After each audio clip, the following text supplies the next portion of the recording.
Alright, so it's been a while since we've done anything with the channel. Just things got really busy. One of the things we did do is we pulled this piece of crap out from where it's been parked for quite a while, and the owner decided to finally get rid of it and let it go and let it get parted out. And I've had that up for about a week or so trying to get rid of parts off of this, and nothing really yet. It's unfortunate because the motor in it seized up and the transmission is stuck in park and typical dumb crap. So the thing people seem to want the most is the engine, and I'm not going to sell nobody a bad engine. That's just like bad karma. And people are asking about manual transmissions, and this one's an automatic. So can't sell those because I don't sell crappy parts. But does have a fairly nice interior in it. Somebody was supposed to come buy the front seats out of it, but you know how Facebook Marketplace is. Everybody says they want something until it's time to actually get off their butt and come pick the parts up. So I'm going to keep this up for probably another week or so, and if no parts go off of it, we're going to cut it up and get rid of it. But we do have a new parking spot that we need to clean out and get some stuff in here. And we're going to be going to Cruisin OC down in Ocean City, Maryland in like a week and a half or something. 2 weeks. And since the Le Mans is still officially under construction or reconstruction or whatever you want to call it, we're going to be taking the old crappy work truck down there. So we're Junior here is working on putting a stereo into it, because unfortunately we bought one of them crappy dual stereos from one of them big name fancy department stores that have low prices every day. And yeah, the one in the Dodge has lasted almost 3 years, but the one in the Ford took a crap like 2 weeks later. yeah, so you know, you get what you pay for, and when you buy a $20 stereo, I guess it's hit and miss. So one lasted, this one didn't. I picked up a blow punk that I was going to put in my truck, but I'm actually thinking about putting my truck back together and getting it all squared away and actually selling it and buying a van. And we have lots of trucks now. Yeah, so we got 3 trucks, and there's no need for 3 trucks. And I said, Dad, you don't have to own a truck anymore. The family owns a truck. I know you were always that guy with a truck, but now we're the family that has multiple trucks. So we don't need a third one, but a van would be pretty cool. Yeah, so I think I might pick up a van and do the van thing for a while and, you know, just go away camping on the weekend or whatever. I'm pretty beat up and I can't set up tents no more, so I think the van and lifestyle would be good for me, just to go to a campground and hang by a lake and all that crap. So we're putting a bracket in for the stereo. Pop's already cut this out from the original stereo. As you can see, there's a little piece that's open there, but we're not worried about that. That's where I put my cigarette butts at. So we like to when I get these in, I like to bend every single tab down that'll hit the edge so that it's in there nice and tight. So you get that sitting in there real nice, and then when you pop the stereo in there, it will sit nice and tight. Trim out there real nice, you know, it's not wiggling around. Nice and tight in there. So, and this doesn't have a CD player or anything in it. It's a pretty low profile stereo. So that's really why I bought it, because like I don't use CDs anymore, and a lot of people I know don't use CDs anymore. So why pay the extra money for this big deck that's got a CD player in it when they're expensive? CD players, they're like an extra 75, 80 bucks just to have a CD feature. Yeah, I mean, I like Bluetooth. It's a great friggin' invention. You don't have to carry cassettes anymore, CDs anymore, none of that crap. So why not do it? And I think I picked this blow punked up on Amazon, and I think it was like 60 or 70 bucks. So hopefully newer Blah Punk stuff is as good as the older stuff. Because I'm actually going to say this right now. I'm already digging this. They have two separate harnesses. They have your power harness, your accessory, power, ground, and your remote wire for your amp. I don't know if we ever told you guys. I don't think we've done any stereo stuff between me and my dad. We're pretty proficient in stereo equipment. I can set multiple subs up, multiple amps. I've had cars with 3 and 4 amps in them before. So then we got, and this is nice, a whole separate harness just for your speaker connections. I really like this. Some of your higher end units have this feature, but it's not a common feature for a inexpensive unit like this. So typically when I'm installing, I like to just take the faceplate and kind of set it off somewhere safe where it's not going to get damaged. Usually the trim ring, but the trim ring's kind of stuck on there. Oh, there we go. You got to be careful. You'll break those. So then I just work with this, and I don't really need to do anything with this right now. So I set it off to the side. We're going to go into the car and into the truck, and we'll get the wiring harness set up first, and then I'll show you how you can test your speakers. I don't remember, but there's some Sherwin Vega speakers in the doors. I must have put those on. Not really sure. I did have some Sherwin Vega 6 and 6.5 sitting around, and that's what's in the door of this thing. So I wonder if they're still good. I know we didn't get to listen to the stereo very long in this truck, but yeah, let me get the power probe, the solder, and all that stuff. And that's another thing. I don't twist connect any of this stuff. This is all soldered together. You want nice, clean, good connections. If you just twist them together, a lot of times that's when you get static, feedback, all that kind of stuff. So when it comes to stereo equipment, solder everything together. You have to solder it together or it does not come out clean. I don't want to hear it about, oh, soldering's bad for wiring, blah, blah, blah. Every professional stereo guy solders all their connections, because guess why? The bass will shatter your dang connections right apart. So just a word to the wise, trust me. You don't want to be tracing gremlins over a stupid connection, so just solder it together. Learned that when I was way younger. And my dad always took the time to solder all his connections together, and, well, I learned why. Anyway. That's because I ran out of wire nuts. Never used those. All right, let's get started, guys. All right, so there's some major issues that usually happen when people install their own car stereos. The first thing you want to find is good source of 12-volt power. Now you need, if you want to, I'll explain the trick that we normally do. So you need a constant 12-volt that keeps your memory in your stereo, your program, radio stations, all that good stuff. Any settings, equalizer settings and stuff like that you have. Then you need a heavy power when the truck is in the on position.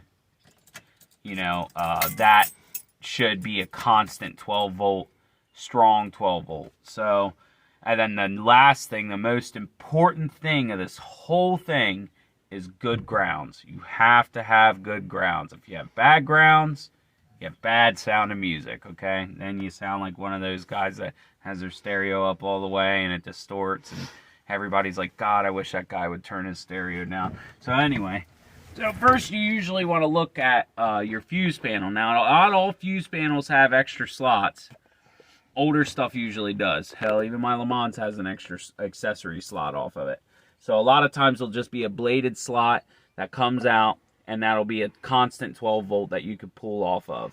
Now, I would suggest that you put an inline fuse in that, or you could get a saddle that plugs into a fuse slot like for the original radio power, and you can bridge off of that. I don't suggest using the 12-volt from the stereo wire unless it's an adequate size. It needs to at least be 14 gauge or whatever is on your harness, because even some of these, so this is a 14 gauge wire for constant power here, okay, and your red one's your accessory. See, that's thinner. You could run this off an accessory wire off the main harness, but I like to make sure that I'm getting all the power I can for my stereo from the fuse panel. So I like to run a wire bigger or the same size to it. You want to have a fuse in there. So when you're testing, make sure you get a good ground in somewhere. Hinges are usually pretty good if you stick it on there and kind of drag it back and forth so you can scrape some of that metal off, that paint off of there or whatever. So, alright, so Pop's already had these hooked up in here. So we're just going to test around and see what's going on here. Okay, so this Ford does not have any accessory slots at all. Now, some guys will say, don't pull power directly off your battery.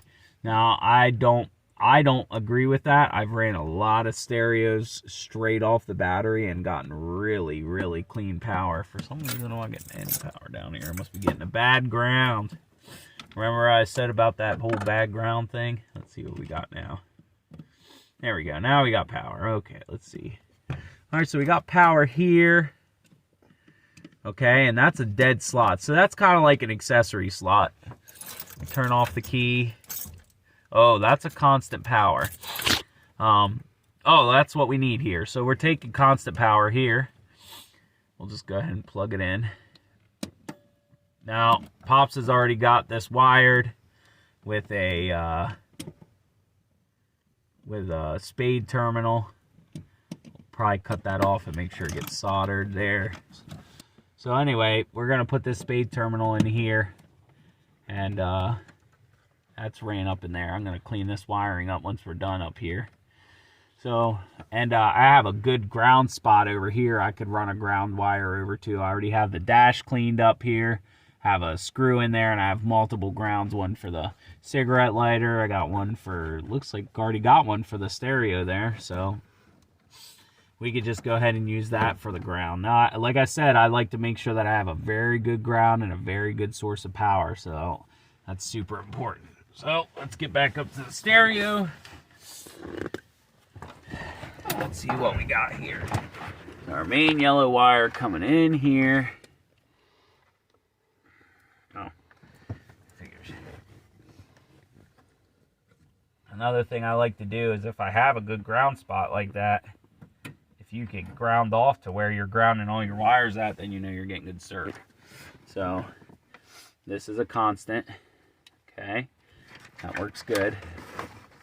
Now this looks like a part of the truck already. This is your accessory that comes on with the key. That tells the stereo, hey, you're supposed to be on.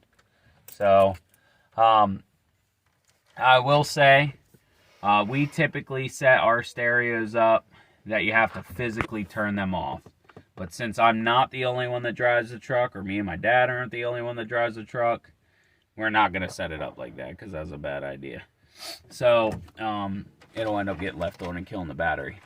So we have a ground that comes from our spot down below, and we have our accessory power and our full-time power. So I'm going to reach under here, unplug our wire, then we don't short anything out.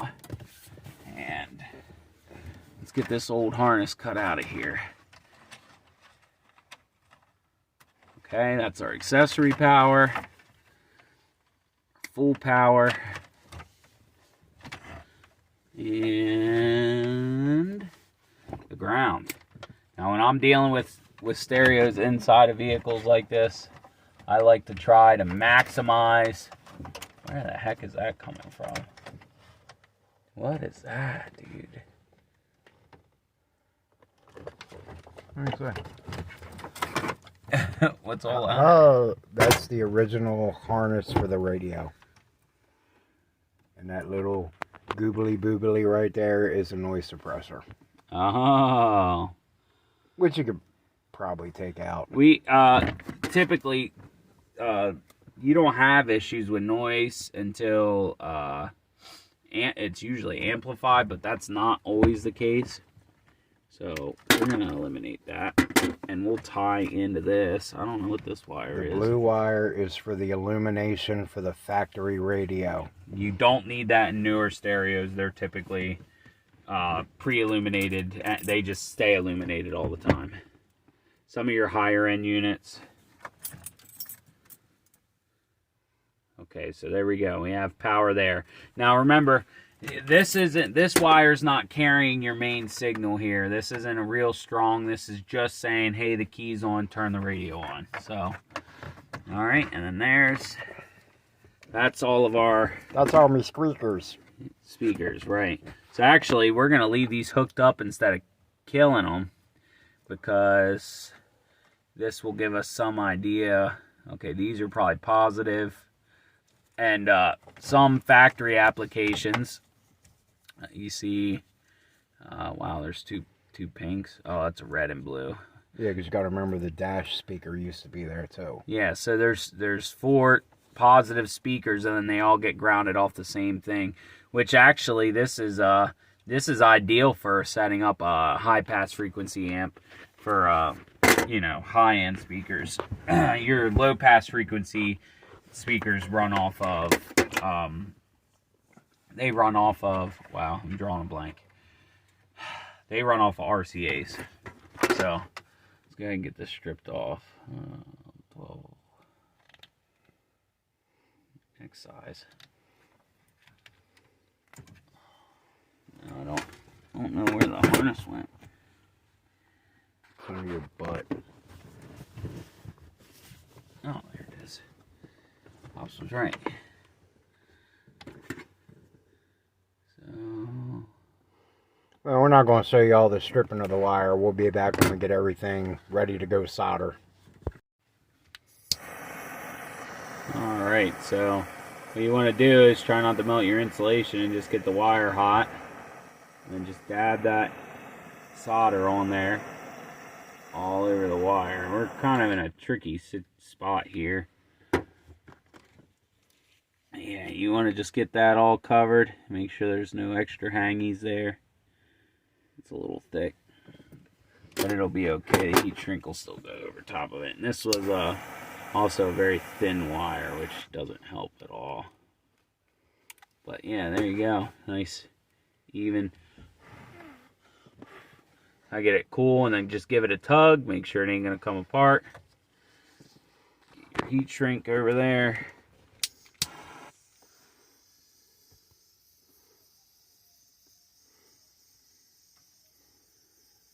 Don't hold the flame on the heat shrink too long, because it will melt it.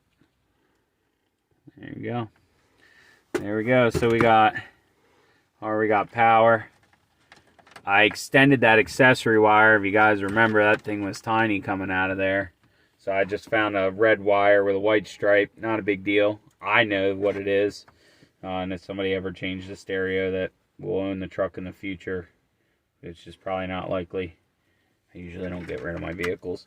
So the ground's a little bit shorter. But it's what the biggest thing to remember is I like to have lots of wire for your stereo. You can always just tuck it back in there as you're feeding the stereo in there, but trust me, if you're ever, let's say you're adding an amp or adding subs or something like that, it's nice to be able to just pull the stereo up and put it right up on the dash facing backwards like this. So then you could pull your wires out and plug into this how you need to and push everything back in there. So I'm pretty sure this is a mic for a microphone, like if you wanted to talk through this stereo.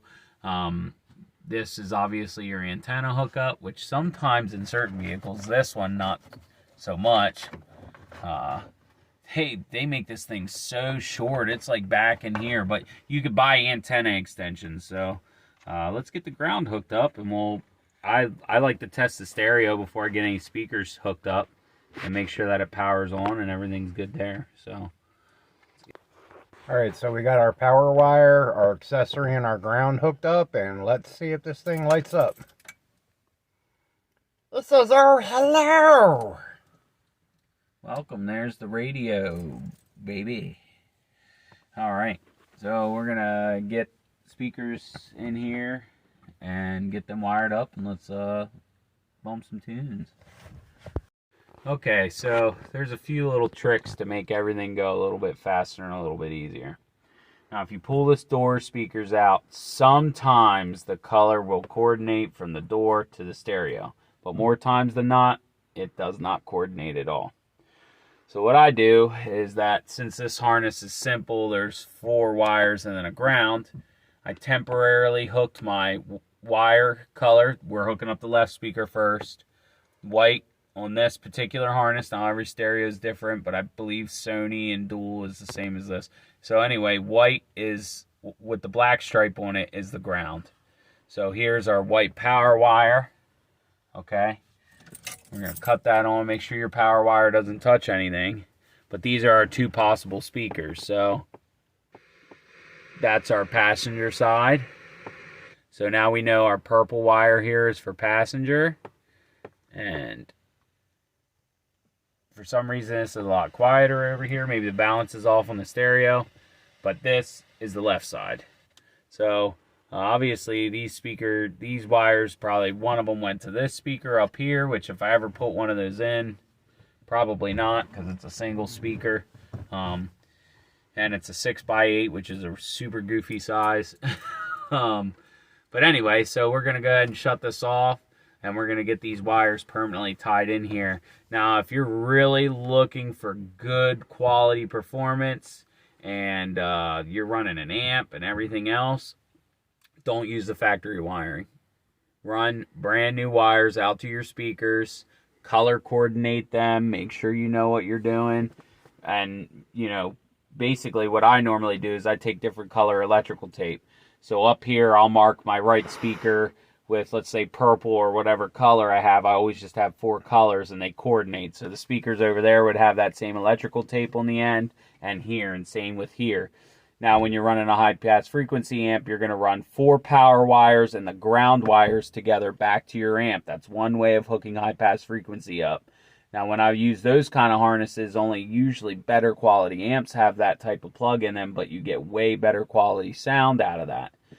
You can use RCAs, but in my personal experience, RCAs are better for low-pass frequency, which is bass, and the wiring harness with the 5 wires coming out of it for an amp is better for high pass frequency. So it's just important to get that in there. And towards the end of this video, we'll brush quickly on amplifiers and hooking them up, and I'll show you some stuff there too. But so this is basically like an entry level. Everybody likes to buy a new vehicle and put in their Bluetooth head unit or aux cord. If you don't know the frustration of using an aux cord and it shorting out and crackling, and Bluetooth's way better. Anyway, let's get this wired up and let's jam out. Alright, so we got our speaker wires all hooked up. I believe that we have a blown speaker over here on the left side, but I'll pull the door panel off and take a look at that and get new speakers if I need to. But got some no copyright songs here that we can test it out with.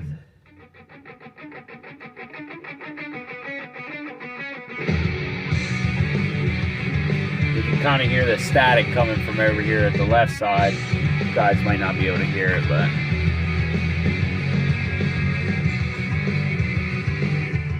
so that's how you kind of know you got the channels right.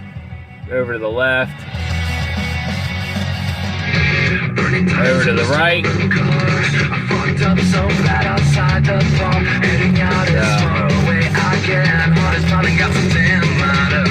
So it sounds like we got a bad stereo, so I'm gonna, or a bad speaker over here. I'm gonna pull it out, make sure there's nothing stuck in the cone or that it doesn't just need cleaned out, but chances are they are probably pretty trashed. I know they're pretty old. I pulled them out of a Honda Accord. Anyway, I might also look into maybe cutting the doors out a little bit more, because the grates look like you could probably fit a 6x9 behind there, you know what I mean? So, I don't know, I'll have to open the doors up and take a look and see what's going on and make sure the windows aren't in the way, because I think it would be nice to get some 6x9s in the door. And trying to find a place to be able to put some speakers in the back here. I'm going to probably do that over the next week or so before you go to Car Cruise, but I'm thinking right here, I might be able to put 2 6x9s in back here, and I'll probably, if I can put 6x9s back here, I'll keep the 6.5s up front. The nice thing with 6x9s is you could get them in a 3-way speaker, which means they handle tweeter sound, which is ultra high pass frequency. They handle high pass frequency, and they handle a little bit of low pass frequency. So you'll actually get all 3 ranges in those speakers. Now you can get 6x5s the same way, but 6x9s give much better bass than a 6.5-inch speaker. So We're going to get the trim panel back in and show you guys once it's all mounted and back in. We'll just slide the radio in there. It's just 2 screws to pull out. So once we get everything done and get more speakers ran back here, we're going to have to pull plastics off and everything else. And we got to kind of take our time with that because the plastics aren't in perfect shape in a truck that's 40 years old, 30 some years old. But anyway, and then we'll do a little entry level on amplifiers and stuff for you guys. So stay tuned.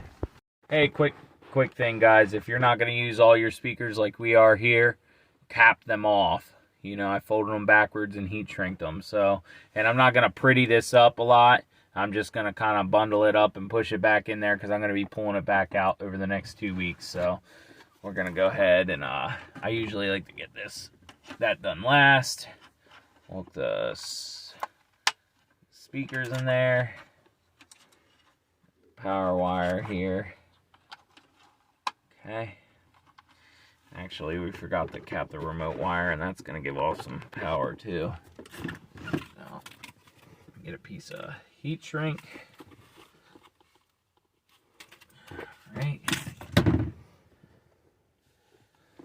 And then, see, I folded it over just like that. It actually broke the insulation open a little bit, but that's okay. And I just heat shrink it closed.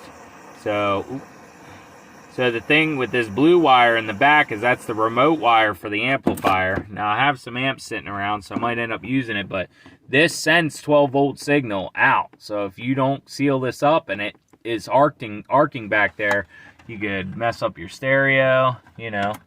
So anyway, before I get that hooked in there, I'm gonna take this stuff. Now normally I would zip tie this up and clean it up, but I don't need to right now. It's not detrimental. It's not gonna cause any issues.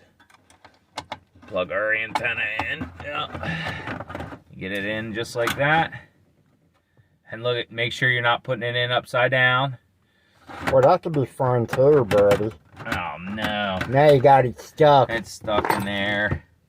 Oh no. And there it is, all installed. If I really wanted to, you could put like a piece of black sheet metal or something back there. I'm really not worried about it. So we unplugged it, had to turn it back on. And there we go. Let's test out the radio. Now around here, pretty much 105.7's 105.7's the best one. So we got stereo. Why does that speaker sound okay now? So it sounds good with bad music playing through it. I guess so. So let's do a little entry on amplifiers. We'll go into the shop for that. Okay, so when you're setting up, let's say we're going to set up some low pass frequency amp stuff, because that's what I have out here in the shop. I have a high pass frequency amp over at the house. So I bought this, dude, I don't even know what the hell brand that is. I bought this years ago, and this thing thumps. It's a bridgeable. It's bridged, so you can actually tie in to positive and negative on this side and drop your ohms. And the thing with the ohms, the less ohms you have on subs, the harder they bang.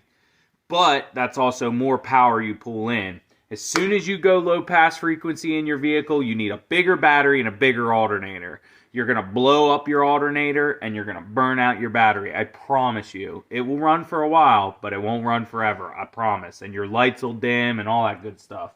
So this is bridgeable, or you can run two subs off of this, and you can parallel them together, which will also drop the resistance. So there's a couple different ways, and certain subs like to be wired certain ways, certain amps like to be wired certain ways, and they'll usually have an owner's manual that come with them that tell you, okay, if you bridge it, it drops it to 0 ohms, and I think that's what this one does. It's 2 ohm typically, 0 ohm when you bridge them, which is like no resistance at all, and those things are just thumping. So you have your inline fuse here, 12 volt. REM is your remote. That's the little blue wire from the stereo, and then ground. Okay? So then on the other side, this actually switches between high pass and low pass frequency, But I would never use this amp for high pass or high pass frequency because it only does 2 channels. And this is a really big, it's like a 1200 watt RMS amp. It's just, this is really designed for low pass. So you have your bass boost, 6 dB, 12 dB. When you first set up, you definitely want to go 0 on that. And on your gain, only go about 1/4 of the way. Gain is like added power to everything going on. And obviously, as your low pass, high pass frequency hertz here, you want to match that to your stereo. You don't want the hertz way up back here and real low.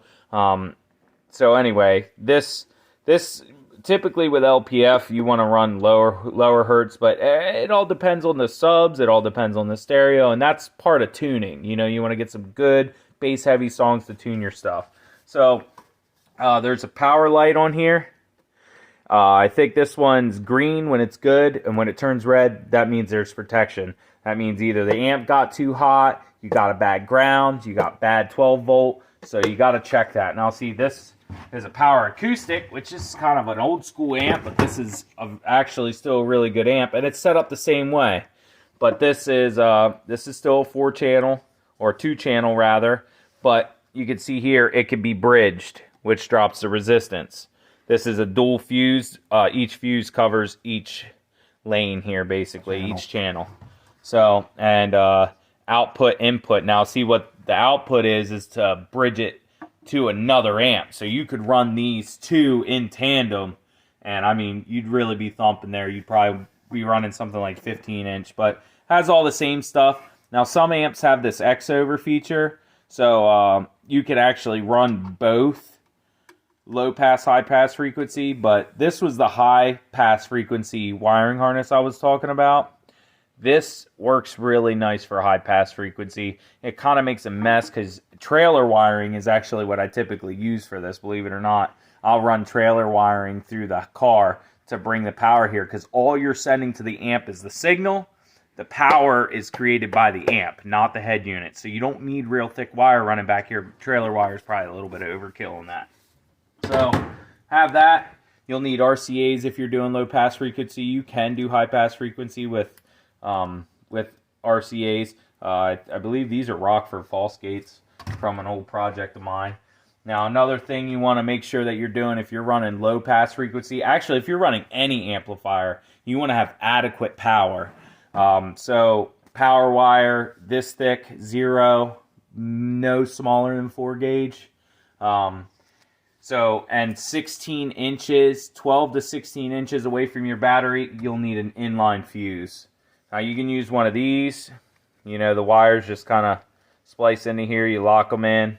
And a lot of times you'll find that unless you're buying professional grade stuff, you're really not going to have room for 0 gauge in here. Which is probably why this is in the box and not being used in one of my cars.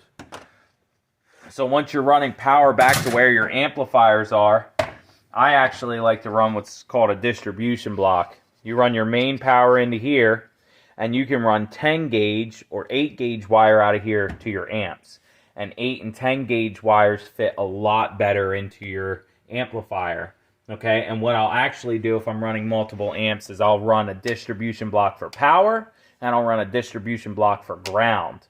And then that kind of cleans everything up and makes everything nice and neat so it all runs in. And you can even get miniature distribution blocks for your remote wire even. I usually just run them in tandem. Run one into here and then bridge off of here and go into the next one. Because they're only 18 gauge wires or something. So that's kind of the basics. Another thing, the distance between the battery and the inline fuse. Your main ground supply should never be longer than that. So if you run, I usually do 16 inches of power wire between my battery and my inline fuse. That distance should be matched in your ground wire. And actually, usually when I do ground wires, when I'm doing really heavy banging systems, I like to buy a specialized ground wire, gold laid strands inside of the wire. I find the better the ground, the better the quality of the music. So that's pretty much it. I had a set of 3-way 6x9s here. As you can see, it has the tweeters and it has the sub cone underneath of it. See this brown cone in there is actually a subwoofer cone. I think these speakers might be blown if you listen to it. I think it might have some grinder dust down in there. I got these out of the junkyard, but we'll probably test them in the truck once I run speakers to the back and see if these are going to work or not. If they don't work, then, I mean, it is what it is. I'll just buy some new speakers for the truck. I do have a pair of Rockford Frost-Gate 6x9s as well that I might end up running. So stay tuned. We're going to do high pass frequency amp so I can show you guys that, and then that'll about sum this up. So stay tuned. Okay, so this is the amp my pops bought to go. It came as a kit. This is a 1500 watt 4-channel full range. That means it does low pass and high pass frequency. If you notice here, it says RMS at 4 ohms. That, I forget what that stands for, but basically what RMS means is what it runs at comfortably without putting the amp, the speakers, or the head unit under too much strain. So RMS is 150 times 4. That means it'll run 150 watts per speaker steady for hours. Your max performance is 1500 watts. So, I mean, if you take it 150, 300, 600, RMS is typically half of your wattage. So, if that was a 2000 watt amp out in the garage, it'd be about 1000 RMS. And you want to take that RMS and compare it to your subwoofers. So, this amp, I mean, it looks just like the other ones, but... So there's your, it has the output as well, but front left, front right, rear left. Okay, it's got the high pass frequency and full actually. This actually does not do low pass frequency. That's okay though. It does full, so it'll do LPF and HPF. There it is right there. So there's all your adjustments, your gain, low pass frequency, hertz, and your high pass frequency hertz. There's your power and protection light right there. And actually, check that out. It has adjustments for rear and front separate. So you could probably run this amp. I would say you could probably run this amp with subs and speakers. Now, I don't suggest that you do that because that's put a lot of stress on this amp. So, if you're going to run high and low, I would do them both at the same time. So as you can see, like a lot of people just twist the wires and stick them under there. Take your amp to the store with you and find prong fittings that solder onto the wires that you have that will slide underneath of here. You can use rings, but they typically don't fit in the slot very well. So if you just use a prong fitting, you can slide them under there. Trust me, it's a lot cleaner, especially if you have subs banging. If this connection ain't real good, it will fall out. And I suggest you check your fittings every once in a while. That's why your amp should be somewhere you can get to. But you can see you can bridge these if you want, but positive, negative on all 4 channels. So basically, this is set up to run 4 speakers, 150 watts apiece. I mean, that's screaming, man. That's some pretty heavy power. So that's what Motorhead deserves. That's right.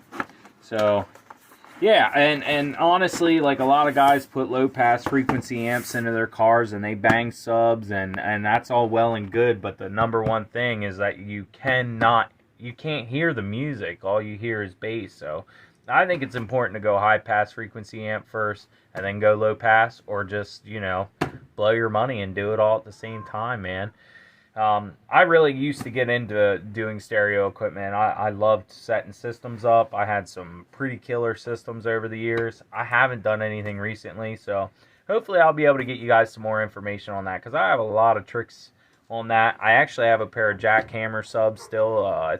They're single voice coil, 12 inch, so if there's any interest in that, I'd like to educate you guys some more on that. I can teach you about dual voice coil subs, single voice coil, parallel wiring, series wiring, all that good stuff. That's advanced stereo stuff. So if we want to get into that, let me know down in the comments. Make sure you like and subscribe. James from All Hail Internal Combustion. We'll see you next time.